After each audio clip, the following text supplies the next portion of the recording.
那么我跟你说啊，这快过年了，我最烦那种欠钱不还的了。哦，你好像欠钱吧？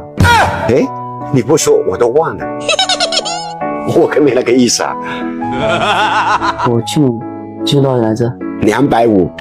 2月14号的时候，中午13点14分，你跟我说要买花送女朋友，跟我借了个50块。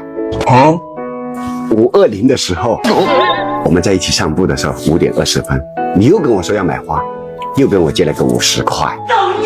农历7月初7的时候，傍晚7点7分，我们在一起吃饭的时候，你说晚上约女朋友去看电影，然后又给我借了一个150块。你不说我都忘了。没这个。好像有陷阱。我的鬼鬼，来，别找了，转账吧。不要啊！好吧。亦曾共對戲如對。